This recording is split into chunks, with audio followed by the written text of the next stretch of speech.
Et ça, on a député, Bazouaki, mais invalidé Bango, et tout ça, mais vous m'avez rejoint. Vous avez rejoint notre position. Tant que vous que Chilombo Azali présidenté, parce que 2023, élection et Salama quitté. Yo moko uti kolobawa, que Batu Bazouaki, mais invalidé Bango. Ce qui réellement, élection, élection, il y a solo. Est-ce que c'est ni ou acteur politique qui ont influencé la décision, il y a CENI pour éjecter Batumissous? Je ne pense pas.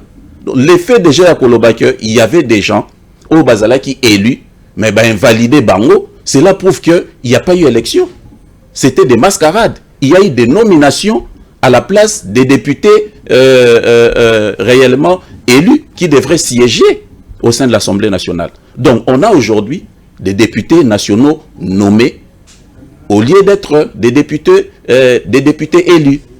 Et Woutina, Munoko, Nayomoko. Donc, Yeba Yango que pour Nabiso Ndeko Chilombo, Azali président de la République, Azali président fabriqué. Moutou Azali n'a pas quitté Yakoyeba Kolongola Batu. Y compris même en violation de la Constitution et l'article 19 de la Constitution. Oui, il a dit que même avant de sanctionner, même Moutou Abomi Moutou, il faut voir les candidats à Koyokaye, mais Batouana Tilelo sort na bango des alités. Et si les lots même aujourd'hui, parce que Namboka Nabisoto Komona les lots, t'as su les alliés à combattre. Si les lots, il faut bailler bako résoudre le problème il y a Batouana. Bakoki kozwa batute ke invalidé bango Batouana bavanda kaka ndengo wana sans justice, sans nini Batouana bavandi lolengi wana. Même tango bako kabula ba entreprise awa. Même tango bako zwa ke batia batu na ba entreprise, il faut ba revoir ka ya Batouana. Parce que Batouana bako za ndengo wana te ke mutu azwaki bozuye ali bokate soit disant aibaki machine à voter et boyebisi ba vanda na ndako lolengi wana. Non, mais na lombangu na koyoka ndeko na ngai alobi ke pays toteka ki amuna ba étranger to kota na sujet wana nazo maloba on répond de na biscuit na très bien abimboka toteka na ba étranger abi régime o teki mboka pa ba étranger oui oui mais ma grande surprise na ko yoka oloba ke mate vola ke ko solola na ba étranger ake ko luka ba investisseur ya libanda sikol ake ko luka bango mboko ba bateki na éternel il y a zo benga Martin Fayulu le président hein wana ezali illusion wana ezali très bien. Lorsque Karel ou c'est pas na yemoko aloba yango na etando. Qu'est-ce que ça voit ici? Nous sommes en train de faire un débat pour la République. Il faut to loba na population vérité pour peuple aye ba qui et qui. Parce que Bazolinga va salir le président élu Martin Fayulu. Qu'est-ce qu'il va faire avec 5 millions? Fayulu déjà dans les années 90, 2000 Asombaki déjà nda kuna boulevard Tchachi na Gombe. C'est 2 millions de dollars. Borosomba Fayulu na 5 millions. Fayulu asalaka bitumba ya mbongo ya 5 millions. So itozaki na posé ya mbongo. Mais on allait accepter offre utaki pa ya Ndeko Chilombo na 2028. Atinda l'ancien président kenyan aya ko convaincre Fayulu akoma vice-président de la République to violer constitution. On n'a pas voulu. Donc ce que na posé ya mbongo, on allait déjà entrer aux affaires depuis 2018. Donc boti koko sa peuple wane zali marom na bino lokuta.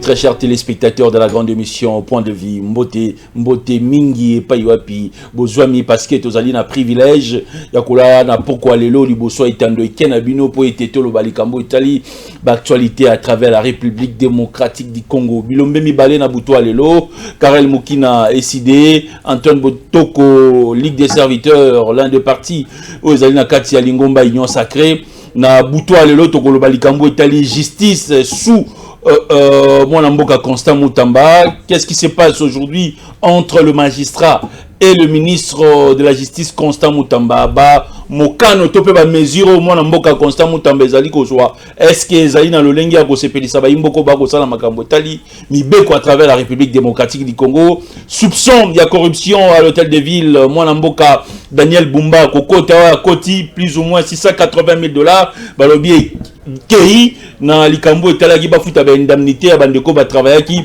na Mwanamboka Gentini Ngobila Torobeta likambo à l'est de la République. Est-ce qu'aujourd'hui il faut accepter cet accord et cesser les faits ou continuer à faire la guerre? Karel Mukina Mbote.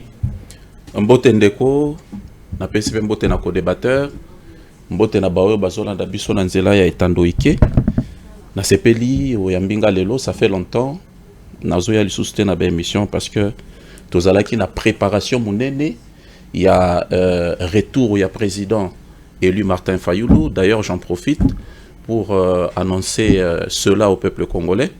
Le 31, donc c'est samedi 31, le président élu Martin Fayoulou a kendaki na mboka bapaya na cadre ya diplomatie pour na koyeba ko solola na ba partenaires internationaux dans les cadres toujours de chercher comment ramener la paix au pays. Oyebi Kemboka ezali vendu par le régime actuel, le régime de Chilombo. Donc pour ramener la paix, nous devons chercher la concorde intérieure, mais également faire une diplomatie au niveau international pour nakoyeba comment tokoki kobongisa makambo na Congo. Donc mokonza mboka Martin Fayoulou arozonga na ville à Kinshasa le 31, je crois aux alentours de 10h30 à 11h. Voilà pourquoi tobengi ba Congolais nyonso en général, mais ba Kinois en particulier, baya le 31 na aéroport Yanchili pour toyamba mokonzi mboka Martin Fayoulou Matiti. Antoine Botoko Mbote. Mbote mwana mboka Mbote na tata mokonzi ekolo onga na benga Félix Tshisekedi Tshilombo chez grand prêtre, président Martin Fayoulou, président Joseph Kabila, président Corneille Nangaa, président Denis Sangwa, président ya Lumbaya, président ya honorable Ntingi Pululu Cerveau Pichu na pesie Mbote kasi ndeko na mwa biskuit na ngai tikana lobelo ko moko wa il faut apporter voix au lobamo makasi nazolinga na yebisa na gouvernement uta ba invalida ba député mususu ba candidat député ba li ba Ntingi Pululu tous ces consorts jusqu'aujourd'hui sort na bango paye maniki yango biso toko sengana tata mokonzi ekolo toko sengana gouvernement Judith Tuluka ba meka kotala dossier ya ba invalidé parce que tokoki kozala te dans un pays où balongoli batu au lieu ya ko amener ba preuve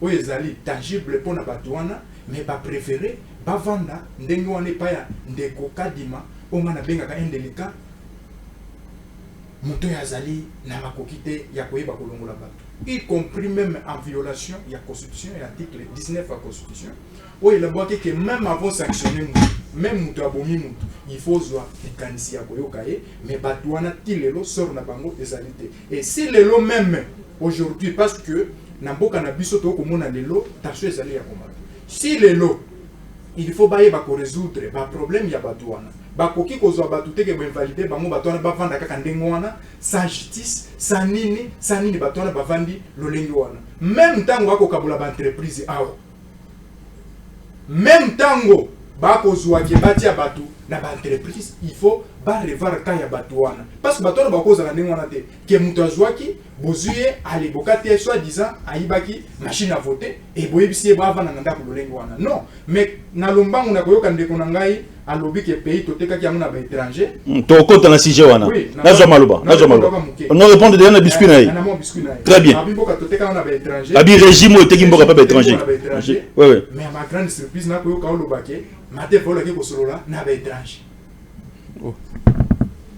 ake koluka ba investisseur ya libanda sikol ake koluka bango mboko ba bateki na éternel il y a Zobenga Martin Fayoulou président hein wana ezali illusion wana ezali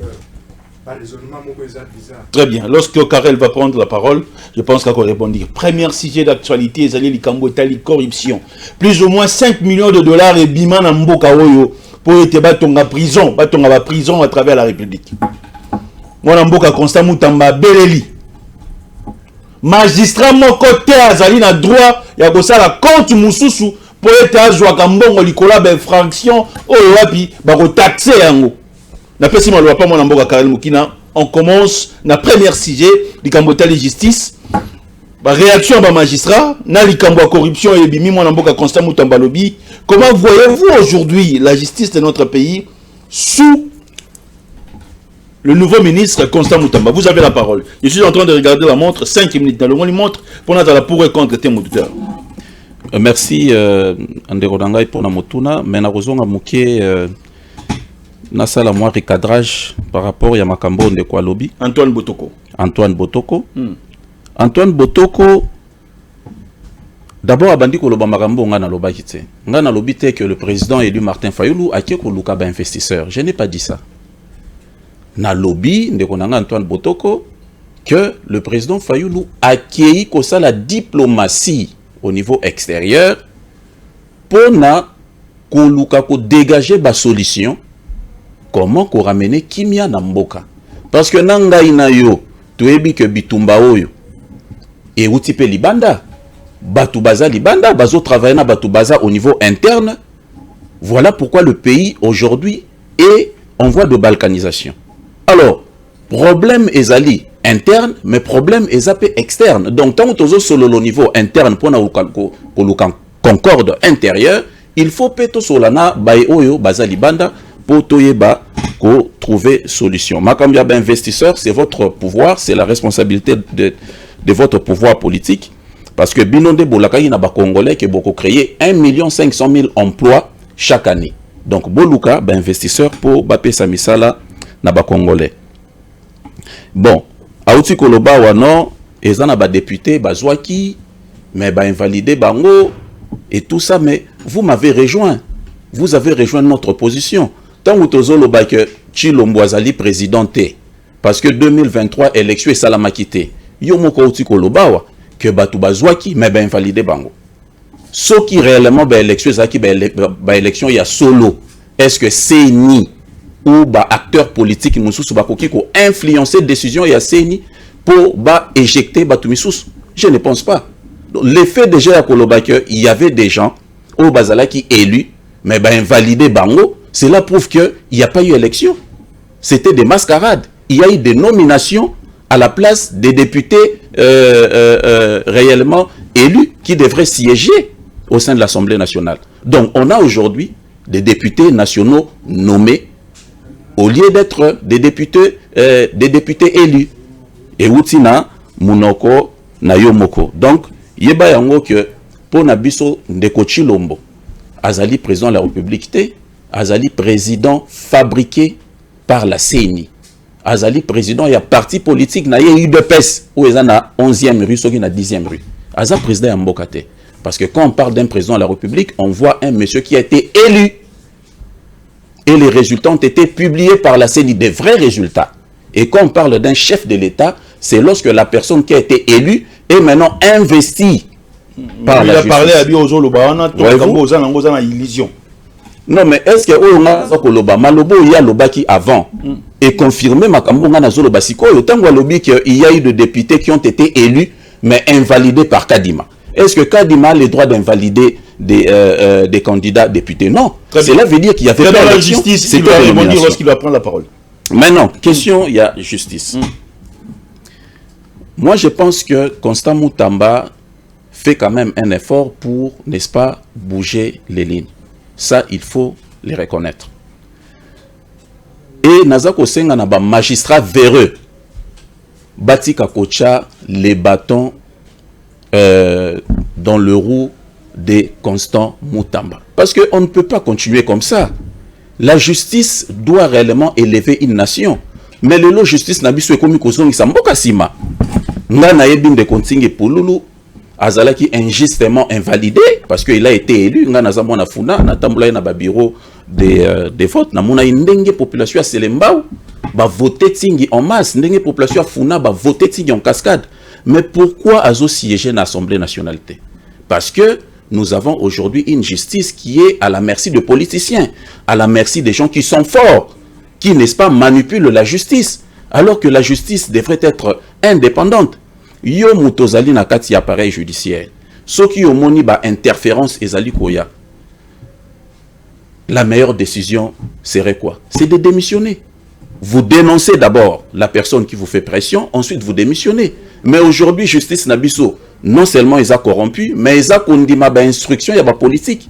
C'est aussi ça le problème, parce que si on avait une bonne justice, mais nous continuons pour Loulou Azalaki devant les juges. En face, il y a Seni. La CENI a été incapable d'apporter de preuves attestant que M. Ntingi Pouloulou détenait de machines à voter. D'où, par conséquent, il fallait que M. Ntingi Pouloulou soit réhabilité.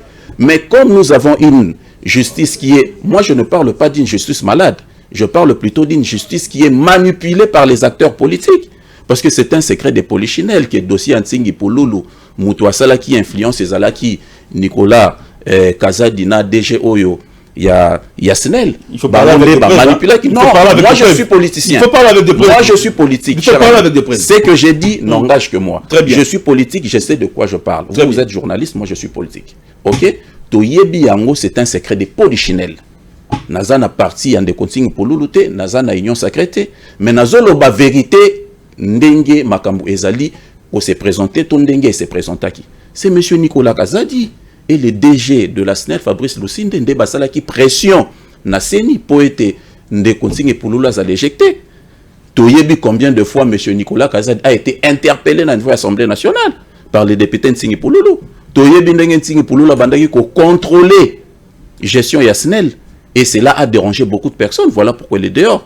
Alors que si la justice était réellement une justice au milieu du village, une justice indépendante, une justice censée relever cette nation, on allait aujourd'hui avoir Nsingi Pouloulou réhabilité. Et plus de 5 millions aujourd'hui disparus. Allah qui a siégé dans l'Assemblée nationale. Donc, moi, je pense que Constant Moutamba fait son travail, mais à un moment donné, il sera buté par des gens qui sont dans le système. Botala, Ndenge, Ndeko, Nani, Alingeti a neutralisé les lots. Alingeti est neutralisé. Na mandat ya mibale oyo ya Moïbi Tsholombwazui, Alingeti ne va pas travailler. Parce que Alingeti... Non mais Alingeti dans sa tête... Olobi? Mandat Moïbi. Oh mais... Tsholombwazaki est du temps. Ndeko nanga en face à Otsolo Bangwa que ba député... député élu. L'élection en 2023. Non mais il n'a jamais été élu. Toyoka qui... Nani... secrétaire général, il y a parti ACP. À l'obit, Tozwa qui ba machine à voter et pas ya Kazadina Kabouya. Les audios sont là sur Kill. Est-ce que c'est sur le Kamborobom? Donc, selon vous, la CENI a publié de faux résultats. La CENI n'avait pas organisé des élections. Très bien. Il avait nommé des députés. Il avait nommé Chilombo. Et ça va simulacre d'élection. Yango Bisso, Tozali Koboya Kolobaki. 5 millions de dollars et Bungi, dans le Cambo Tali construction et à la prison. Votre analyse, point de vue, 2 minutes. Non, mais d'abord, je commence par féliciter Alingeti parce que Ezalaki ba enquête oyo IGF à Salaki. Mais l'ancienne ministre de la Justice n'avait pas la volonté politique de faire mieux. Voilà pourquoi dossier est Vandaki. Maintenant que Constant Moutamba est là, un jeune fraîche avec une énergie, a exposé le dossier.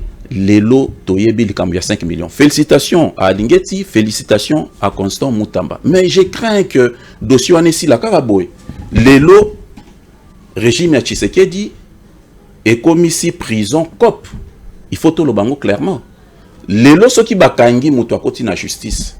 Yebake batindi kuna pour après abimisa une partie apesa na ba conseiller ya Chilombo pour babimisa. C'est ça la vraie vérité. Donc mutu akoti wana on a 5 millions. Boye que 1 mois, 2 mois après, à Kobimisa, moi 600 000, moi 1 million, moi 2 millions, à Pessi n'a pas conseillé, Chilombe a 8 parties, et puis a signé le document Moutouana Bimi. Mais où a puis François Roubota? François Roubota est dehors. Est-ce que Nicolas Kazadi a sali prison? Yemoko Chilombo a commis qu'on félicite Miyibi. Yemoko Chilombo a commis qu'on encouragé Miyibi. Azo attaqué même Nabino, journaliste. Tant que Ndeko Nicolas Kazadi a été jeté en pâture. Mais ils ont découragé Bino, parce que Bino Msala na Bino ezali ko pèse sa population vraie information, ko dénoncer makambu ya mabe ou acteur politique baza ko sala na société. Mais quand il dit que vous aviez jeté Nicolas Kazadi en pâture, mais il vous décourage. Boni na Moussala yandeko Israël Moutombo. Donc, moi je dis que dossier à 5 millions. Merci na bat basali Moussala, mais wana tango azoko ta prison. Akobimana ye kaka parce que bakotisi wana pour abimisa moi le meya apesa na bango pe bali a moi parti tant bakolia parti bakobimisa ye wapi ndeko Willy bakonga lelo azali banda wapi ndeko Vital Kamerhe lelo azali banda. La justice lui a lavé Non, la justice, elle avait déjà mon amboka Ezali justice, c'était Ezali partenaire Maye Chilombo. Je vous reviens. La justice. Antoine Botoko, votre régime, ils ont quand une influence, vous avez mis en prison après 3 mois Moutabimi, vous avez le côté, vous avez la parole. Merci beaucoup. Encore na malobanayo. Et tikana onameka pour ça la toilettage na maloba ndeko nanga ya ici dauti koloba. Alobi ndeko Chilombo azali présidenté parce que azalaki nommé. Non. Wana ezali ba réflexion ya mégalomanie. Olobi? Wana ezali ba réflexion ya mégalomanie. Ya désir. Très bien. Tikana loba ko batu. Ba yokanga na zolo. Président de la République banomaka ete. Jamais tu as au monde ordonnance mon qui va nommer président de la République. Sauf une réflexion à bango pas bateau SID. Parce que SID bango bazala qui n'a perte de vitesse. La carte a perte de vitesse wana des commentaires Fayulu alobaka okene mapona mite. Quand alobaka okene ba élection té, je crois que ndeko nanga ya lingaka zala tant mususu élu tant mususu député provincial ou tant mususu conseiller communal ou tant mususu député national. Mais l'égoïsme, il y a matin Fayulu a l'obité, tikana ke ngamoko, aki kokutana Jean-Pierre Bemba, soit 5 millions de dollars. Bango. Pour matin Fayulu a dit qu'il y a une élection. Vous avez des preuves, hein? Mais moi je vous dis. Oh. Tout naïe, et l'on dit de ça là qui est motivé que matin Fayulu a dit mapona. Parce que l'obaki qui a aucun été. Très bien. Dans l'espace il y a un mois à changer, aki kokutana Jean-Pierre Bemba. Bazumbongo, ba pessier. Lokola ya zalaka égoïste. Azumbongo nae, a tient la poche, a lobby ba bakade député, botika la kunanga moko na ken. Très bien. Après Nassima, a lobby que oh namutu na gagnaki, a gagnaki na nini.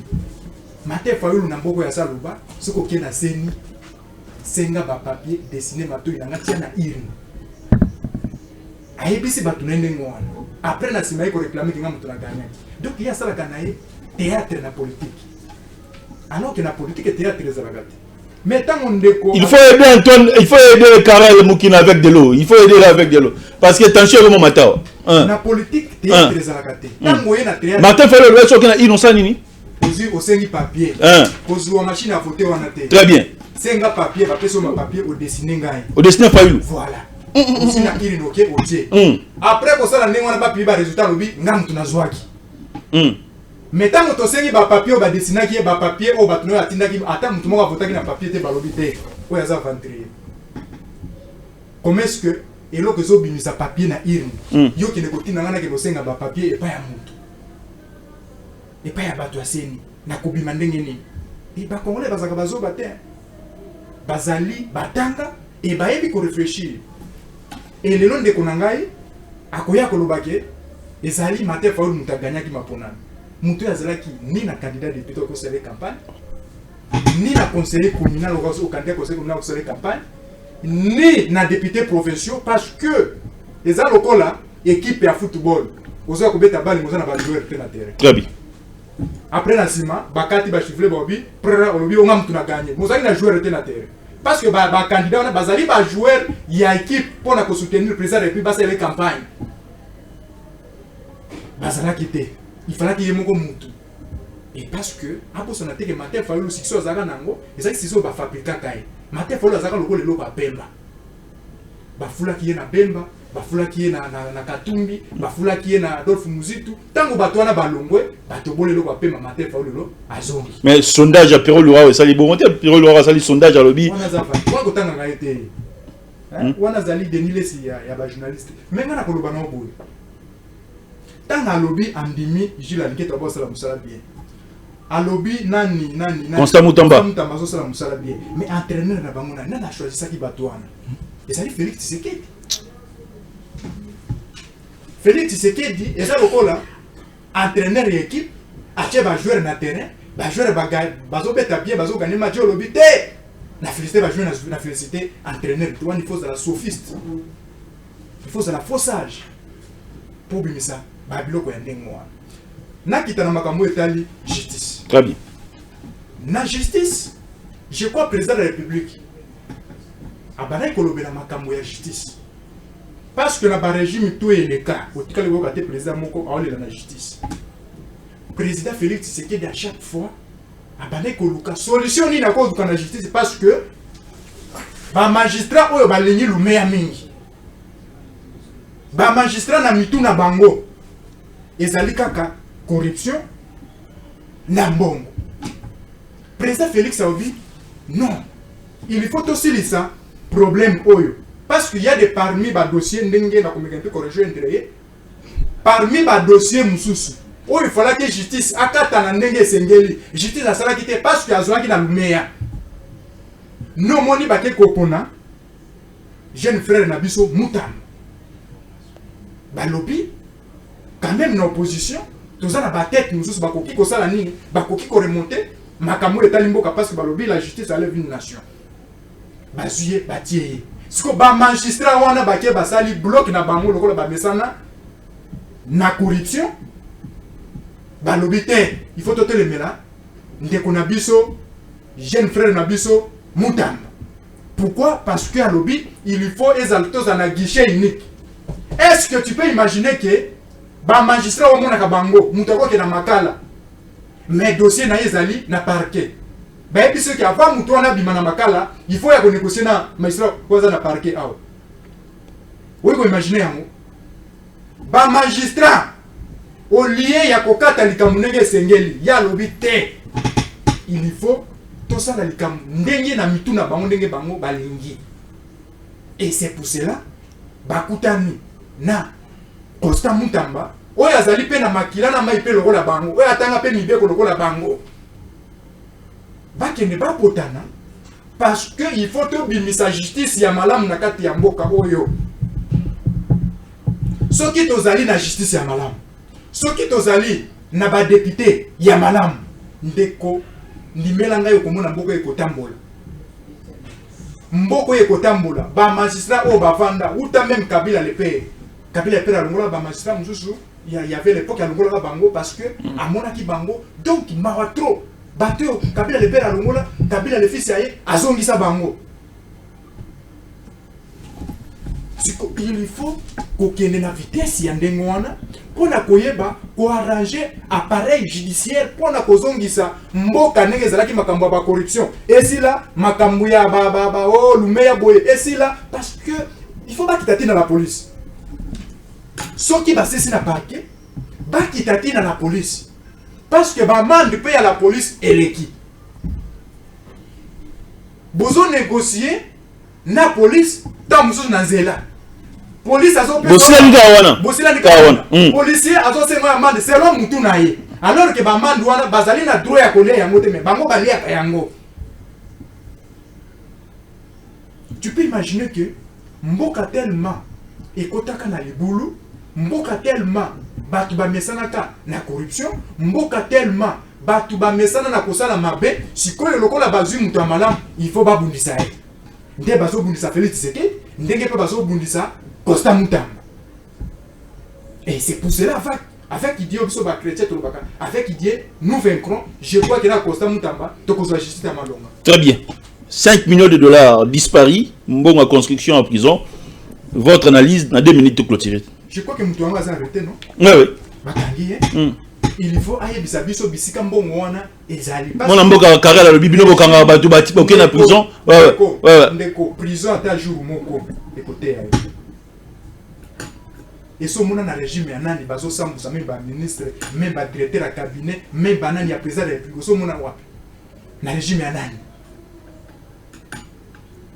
nandage na biso balobaka il faut préférer muto ya pesi olikele ke wa promettre onzo tant musu muto wa promettre onzo kwa zana makasi ya bomanzo kute mais ce que ozu likele na yo le olale o melimai mais lelo ba ko promettre biso nyoso ke soki biso tozui tokokomisa boye basali na magie nini o bango bakokomisa ndenge wana ezali maloba ya ba politicien tika toloba mais azali incapable ya ko réaliser ba propos na ye parce que ko gérer ko critiquer verbo ezalaka facile na mokili ça ko critiquer mais ko gérer ça facilité batu mususu akoleka na ye boya bandi ko critiquer bandi ko finga bandi ko sala nini mais ceux qui opesi gestion à cause de l'incapable ya ko résoudre ba problème ya lina yango mais yango ozomona maloba pa politicien ya Congo yango za komona baza ko réaliser te yango za komona lelo que batika justice asala musala na ye na pays oyo eutaki na libulu lelo tozolinga tozongisa justice ndenge ezalaka